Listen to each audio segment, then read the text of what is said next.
नमस्कार प्यारे बच्चों, welcome to the learning zone.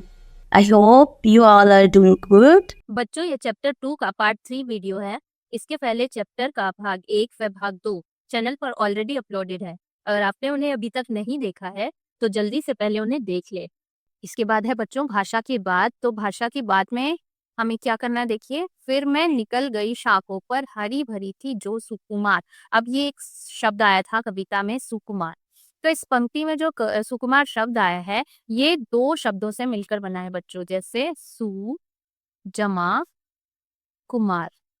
ठीक है, तो सु और कुमार को जब हमने मिलाया तो ये बना सुकुमार।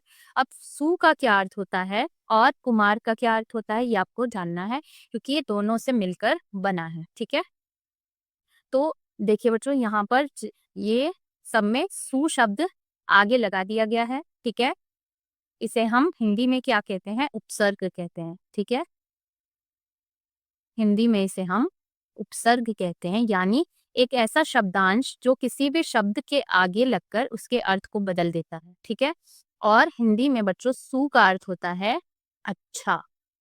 क्या अर्थ होता है, अच्छा। ठीक है, तो जिस भी शब्द के आगे आपको ऐसे सु नाम का शब्दांश दिखाई देगा तो आप समझ जाएंगे कि कुछ कुछ अच्छे की बात हो रही है। ठीक है, अब देखिए, पहला शब्द बना था सु जमा कुमार, सुकुमार, यानी कोमल अंगों वाला। तो ऐसा व्यक्ति जिसके अंग कोमल हो। ठीक है, ऐसा सिर्फ व्यक्ति के लिए यूज नहीं होता, और सारी चीजों के लिए भी हम इसे यूज कर सकते हैं। अगला शब्द है सुयोग्य। ठीक है, सु जमा योग्य, इसे हम जोड़कर यहाँ लिख देंगे, सु जमा योग्य, सुयोग्य। ठीक है, अब सुयोग्य कौन होता है बच्चों, ऐसा व्यक्ति जो कि योग्य हो, हर काम को करने के लिए एबल हो, हर काम को कर सकता है वो। ठीक है, तो आप यहाँ लिखेंगे योग्य व्यक्ति को हम कहेंगे सुयोग्य। ठीक है, तो बच्चों अगला शब्द है सु जमा यश, सुयश, यानी जब भी हम सु के साथ में यश को जोड़ेंगे, यानी अच्छा यश, यानी अच्छी कीर्ति, किसी व्यक्ति के बारे में हम बोलते हैं। ठीक है, अब अगला शब्द है सु जमा डैश किया हुआ है और यहाँ लिखा गया है कर, यानी अच्छे कर्म। जब भी देखिए हम किसी भी शब्द के साथ में सु जोड़ देंगे, यानी वो उसके बारे में कुछ अच्छा बता रहा होगा। तो सु के साथ में क्या जुड़ा है यहाँ पर, कर्म, यानी अच्छे कर्म। ठीक है, अगला शब्द है सु जमा वास। तो वास शब्द से यहाँ पर क्या मतलब बनता है बच्चों, वास का अर्थ होता है खुशबू, यानी महक। तो ये बन जाएगा शब्द सुवास। ठीक है, सुवास, ठीक, यानी अच्छी महक। ठीक, ये आप यहाँ लिख देंगे, अच्छी महक। इसके बाद देखिए अगला प्रश्न क्या है, सु जमा डैश, सुदर्शन, यानी जो देखने में बहुत ही सुंदर हो, जिसके दर्शन बहुत अच्छे हों, उसे हम कहते हैं सुदर्शन। ठीक है, तो सुदर्शन का क्या अर्थ हो सकता है, सुंदर दिखने वाला, सुंदर दिखने वाला। ठीक है, इस तरह से आपका पेज नंबर 9 जो है वो भी कंप्लीट हो जाता है। अब देखिए पेज नंबर 10 में क्या दिया गया है, क्वेश्चन नंबर 2, नीचे दिए गए वाक्यों में कुछ रिक्त स्थान हैं, यानी खाली जगह दी गई हैं। तो आपको यहाँ पर क्या करना है, अपोजिट वर्ड्स को भरना है। जैसे देखिए, सूखा और डैश कचरा अलग अलग डिब्बों में डालें, यानी सूखा और इसका विलोम क्या हो सकता है, गीला, है ना। सूखा का विलोम क्या होगा, गीला। तो आप यहाँ लिख देंगे सूखा और गीला कचरा अलग अलग डिब्बों में डालें। अब देखिए, दिल्ली मेरे घर से डैश है लेकिन गुवाहाटी पास है। तो जिस भी वर्ड के नीचे अंडरलाइन किया गया है आपको उसका अपोजिट यहाँ लिखना है। तो गुवाहाटी पास है, यानी दिल्ली क्या है उसके घर से दूर। ठीक है, ये हम यहाँ लिख देंगे। अब अगला देखिए, अगले सेंटेंस में अनवर कब डैश और कब गया, यानी गया का विलोम क्या होगा, आया। यहाँ हम लिखेंगे आया, अनवर कब आया और कब गया पता ही नहीं चला। फिर अगला है, कोई भी काम न तो बड़ा होता है ना ही, अब बड़ा का विलोम क्या होता है बच्चों, छोटा। तो यहाँ आप लिख देंगे छोटा। ठीक है, अब आइए एक रोचक संवाद यानी कुछ डायलॉग्स यहाँ पर दिए गए हैं, उन्हें हम पढ़ते हैं। सलमा, तुम्हें कितने पैसे चाहिए? तो सलमा कहती है, जितने पैसे राजू को मिले मुझे उतने ही चाहिए। तो तुम्हें उतने नहीं मिल सकते। तो सलमा कहती है, तुम मुझे कितने पैसे मिल सकते हैं? तो उसे बताया गया कि उसे केवल 50 रुपए मिल सकते हैं। तो सलमा कहती, नहीं, मुझे राजू जितने पैसे ही रुपए चाहिए जितने राजू को मिले।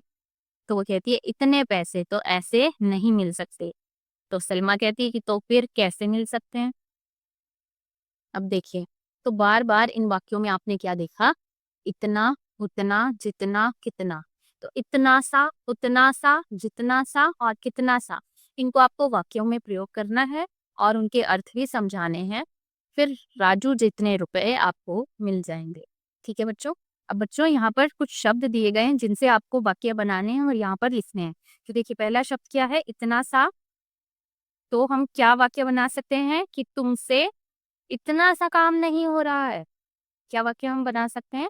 तुमसे इतना सा काम नहीं हो रहा है, मतलब वो बहुत थोड़े से काम के बारे में बात कर रही। ठीक है? तो यहाँ पर इतना सा का क्या अर्थ निकल रहा है? बहुत थोड़ा। ठीक है?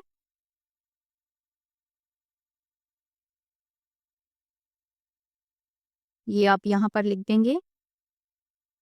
तुमसे इतना सा काम भी नहीं हो रहा है। अब अगला शब्द है बच्चों, उतना सा। तो इसका वाक्य हम क्या बना सकते हैं कि तुमने उतना सा काम किया, तुमने उतना सा काम किया और थक गए। तुमने जरा सा काम किया था और तुम थक गए। तो ये हम यहाँ पर लिख देंगे। दूसरा वाक्य। ठीक है, अब अगला देखते हैं, जितना सा। तो यहाँ पर बताया गया है कि जितना मुझे बताया गया था मैंने उतना किया। ठीक है? मैं जितना सा कर पाई मैंने किया। ठीक है? मैं जितना सा काम कर पाई मैंने किया। ये आप यहाँ लिख सकते हैं। इसके बाद कितना सा। अब यहाँ पर ये मात्रा पूछ रहा है इसमें कि बताओ तुमने कितना सा काम किया। ठीक है? यहाँ पर ये मात्रा पूछने पूछने का बोध इससे हो रहा है हमें। ठीक है? तुमने कितना सा काम किया। तो इसके बाद हम क्या लगाएंगे? प्रश्नवाचक चिन्ह। ठीक है? क्योंकि यहाँ पर ये मात्रा के बारे में जानना चाहता है क्वेश्चन कर। ठीक है? इस तरह से आप इसे कंप्लीट करेंगे। अब देखते हैं अगला क्या है कि पक्षी भोजन की खोज में घोंसले के बाहर उड़ जाते हैं। यह जानना रोचक होगा कि कौन सा पक्षी क्या खाता है। अब नीचे कुछ पक्षियों के नाम यहाँ पर दिए गए हैं। पेज नंबर 11 पे हम काम कर रहे हैं कि पक्षियों के नाम हैं और उनका भोजन, कि उनको क्या क्या खाना पसंद होता है। ठीक है? तो बाज, बाज एक पक्षी है बच्चों। तो बाज क्या क्या खाता है? बाज जो है वो मांस के टुकड़े खाता है। ठीक है? और कुछ छोटे जानवरों को भी वो खा लेता है। ठीक है? मांस और छोटे जानवर हम यहाँ लिख देंगे। ठीक है? अब है हंस। ठीक है? तो हंस एक पक्षी है जो पानी में ज्यादातर रहता है। ठीक है? तो ये क्या खाता है? पानी में जो जो पौधे उसको मिल सकते हैं तो वो उस तरह के कुछ पौधे भी खाता है और कुछ छोटे जीवों को यानी छोटे कीड़ों को वो खाता है। क्या खाता है? छोटे कीड़े। ठीक है? ये आप लिख देंगे। अब है अगला पक्षी कौन? तोता। तो तोता जो है सभी जानते हैं कि तोते को हरी मिर्च कितनी पसंद है और क्या खाता है तोता? अमरूद। है ना? तो अमरूद को हम यहाँ लिख देंगे कि फल भी वो खाता है। अमरूद भी आप लिख सकते हैं, आप फल भी लिख सकते हैं। अब अगला पक्षी क्या है? बगुला। तो बगुला जो है वो छोटे जलीय जीवों को खाता है। क्या लिखेंगे? छोटे जलीय जीव। और किसे खाता है? मछलियों को। ठीक है? बगुला छोटे जलीय जीवों को और मछलियों को भी खाता है, आप लिख सकते हैं। और कबूतर जो है वो क्या खाता है? कबूतर को देखिए बहुत लोग अनाज खिलाते हैं, कोई लोग चावल भी डालते हैं ना, अनाज या फिर दाने डालते हैं ना। तो वो सभी आप यहाँ लिख सकते हैं, आप यहाँ चावल भी लिख सकते हैं। अब उल्लू जो है क्या खाता है? उल्लू छोटे पक्षियों को भी खाता है और छोटे कीड़ों को भी खाता है। छोटे कीड़े और छोटे पक्षी, ठीक है? तो इन दोनों को उल्लू खा जाता है। तो इसी के साथ आपका पेज 11 यानी पार्ट तो इसी के साथ आपका पेज 11 भी कंप्लीट होता है। अब है कलाकारी। तो कलाकारी में आपको क्या करना है? चित्र बनाना, गाना गाना और नृत्य करना तो सभी को पसंद होता है। घोंसले से झांकता हुआ शिशु पक्षी, हरे भरे पेड़ की शाखाओं पर बैठा पक्षी, नीले आकाश में पंख फैलाकर उड़ता पक्षी आदि बहुत प्यारे लगती। अब आप भी नीले आकाश में उड़ते हुए पक्षियों का एक चित्र बनाइए। जब चित्र तैयार हो जाए, आप चित्र को पकड़कर एकल या सामूहिक नृत्य कर सकते हैं। अपने मनभावन गीत का भाव नृत्य कर सकते हैं। आप सभी इन चित्रों को कक्षा या गलियारे में प्रदर्शित। तो आपको क्या करना है? एक चित्र बनाना है जिसमें एक छोटा पक्षी जो कि अपने घोंसले से झांक रहा है और एक ऐसा पक्षी जो अपनी पेड़ की शाखाओं पर बैठा हुआ है और एक ऐसा पक्षी बनाना है जो कि नीले आकाश में अपने पंखों को फैलाकर उड़ रहा है। तो इस तरह से आप पक्षियों के चित्र बनाएंगे और उसके बाद आप अपनी क्लास के गलियारे में इसको डिस्प्ले कर सकते हैं और इसके साथ आप अपना डांस या कोई गाना भी गा सकते हैं। तो ये आप खुद से करेंगे। इसके बाद आप अपने टीचर्स या अपने पेरेंट्स या अपने फ्रेंड्स के साथ ये वाला गीत गाएंगे। सूरज एक, चंदा एक, तारे अनेक, एक तितली अनेक तितलियां, एक गिलहरी अनेक गिलहरियां, एक चिड़िया अनेक चिड़िया। ठीक है। सो बच्चों, अभी हम पेज नंबर 13 पर एक एक्टिविटी करने वाले हैं जिसमें कहा जा रहा है कि नीचे दिए गए अक्षर जाल में हमें पक्षियों के नाम खोजने हैं और उनके बारे में जानकारी इकट्ठा करनी है। देखिए, जैसे एक पक्षी का नाम यहाँ पर ऑलरेडी ढूंढ दिया गया है जो कि है नीलकंठ। इसी तरह से हमें दूसरे पक्षियों के नाम यहाँ पर ढूंढने। ठीक है। तो देखिए, सबसे पहले मुझे यहाँ पर एक मैना दिखाई दे रही है, तो इसे मैं यहाँ पर ढूंढ के लिख दूंगी। नीलकंठ के बाद हम क्या लिख सकते हैं? मैना। और आपको ढूंढना है, देखिए जैसे एक यहाँ पर है बुलबुल, तो इसे आपको ऐसे मार्क करना है और ढूंढकर नीचे लिख देना है। ये है बुलबुल। उसके बाद एक है, देखिए सारस। ठीक है। इसके बाद और क्या क्या है? देखिए ये है बाज। बाज भी हम ढूंढ के लिख देंगे। फिर देखिए एक यहाँ पर दिखाई दे रहा है कबूतर, तो ये कबूतर भी हमने ढूंढ लिया है। कबूतर के ही नीचे देखिए यहाँ पर है गोरैया, तो गोरैया को भी हमने सर्कल किया। और इसी तरह से आप और भी पक्षियों के नाम ढूंढ सकते हैं। जैसे देखिए एक यहाँ पर दी गई है चील, तो इन सभी को इसके बाद आपको यहाँ लिख देना है। चलिए एक एक करके इसको लिखते हैं। चील, कबूतर, और हमने क्या ढूंढा था बच्चों? गोरैया। ये लिखा हमने गोरैया। और इसके बाद एक था बाज, और क्या था इसमें? सारस और बुलबुल।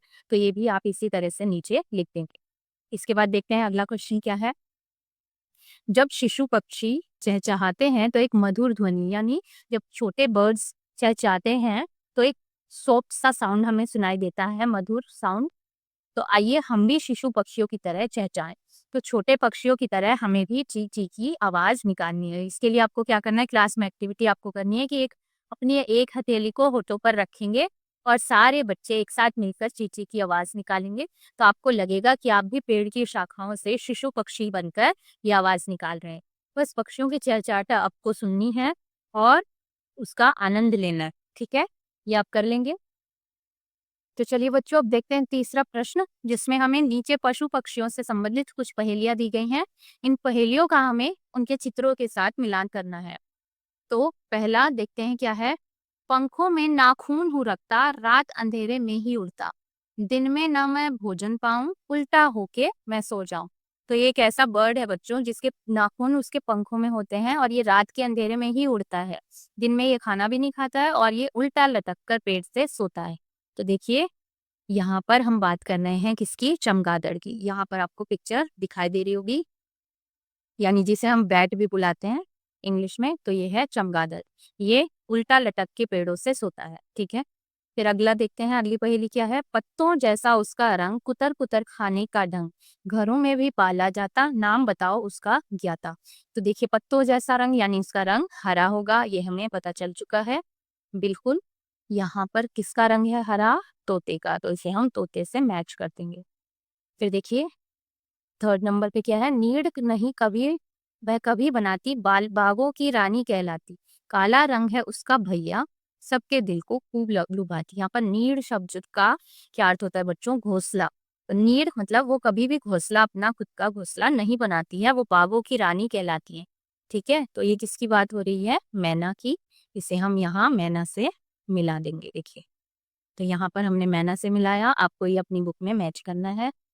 फिर इसके बाद देखिए, दिन भर सूरत नहीं दिखाता, रात कुलाचे भरता, और समझता ऐसे जैसे सूरज उससे डरता।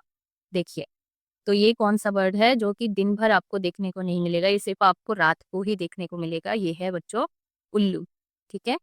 तो ये रात भर जागता रहता है और दिन में ये आपको दिखाई नहीं देता। इसे हमने मैच किया। अब देखते हैं आगे। बोलिए फटाफट, तो इसको आपको फटाफट बोलना है। ये भी कुछ पहेलियां हैं, जल्दी से उनके आंसर देने हैं। परिवार हरा हम भी हरे, एक थैली में 3-4 भरे। देखिए किसकी बात हो रही है बच्चों, कि हरी हरी थैली है जिसमें 3-4 ये भरे होते हैं। ये बात हो रही है बच्चों मटर की। देखिए मटर एक थैली जैसी रहती है और उसके अंदर 3-4 दाने भरे रहते हैं। फिर अगली पहेली है, एक लाठी की अजब कहानी, उसके भीतर मीठा पानी। तो इसकी शेप होती है लाठी जैसी और उसके अंदर एक मीठा सा पानी भरा होता है। ये बात हो रही है बच्चों गन्ने की, ठीक है। तो यहाँ पर हमने लिखा गन्ना, ठीक है। इसके बाद देखिए, एक पक्षी ऐसा जिसकी दुम पर पैसा, मतलब ये ऐसे पक्षी की बात हो रही है जिसकी दुम यानी जिसकी पूंछ पर पैसा बना होता है। ये बात हो रही है यहाँ पर मोर की, तो इसे हम लिख लेंगे मोर, ठीक है। इसके बाद देखिए, लाल डिबिया पीले खाने, भीतर रखे मोती के दाने।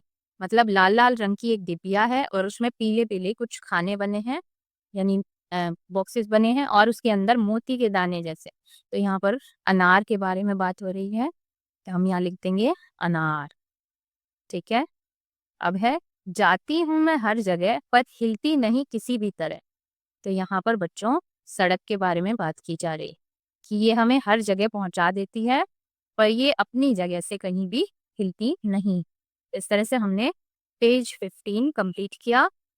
अब देखते हैं क्या लिखा है, मती की उड़ान। तो आइए इसको पढ़ते हैं। आइए मिलते हैं भारत की पहली महिला पायलट सरला ठकराल से। तो ये है सरला ठकराल जो कि भारत की पहली महिला पायलट हैं। इन्हें प्यार से मती कहा जाता है, मतलब प्यार से इनको मती के नाम से भी बुलाया जाता है। इनका जन्म कब हुआ था, 1914 में दिल्ली में हुआ था। तो सरला ठकराल जो है बच्चों, वो मात्र 21 वर्ष की आयु में पायलट बनी और पायलट का लाइसेंस पाने वाली वो पहली भारतीय महिला थी। उन्होंने सन 1936 में पहली बार लाहौर में जिप्सी मॉथ नाम की 2 सीट वाला एक विमान यानी एक जहाज अकेले उन्होंने उड़ाया और वे साड़ी पहनकर विमान उड़ाने वाली पहली महिला बनी। उन्होंने वायुयान का लाइसेंस प्राप्त करने के लिए 1000 घंटे की उड़ान का कठिन अभ्यास किया था। तो ये थी सरला ठकराल जो भारत की पहली महिला पायलट बनी। तो इसी के साथ आपका ये पार्ट पूरा होता है। अगर आपको ये वीडियो अच्छा लगा तो इस वीडियो को लाइक करें और द लर्निंग जूस चैनल को सब्सक्राइब करना ना भूलें। Thank you. अगर आपको ये वीडियो अच्छा लगा तो इस वीडियो को लाइक करें और द लर्निंग जूस चैनल को सब्सक्राइब करना ना भूलें। Thank you.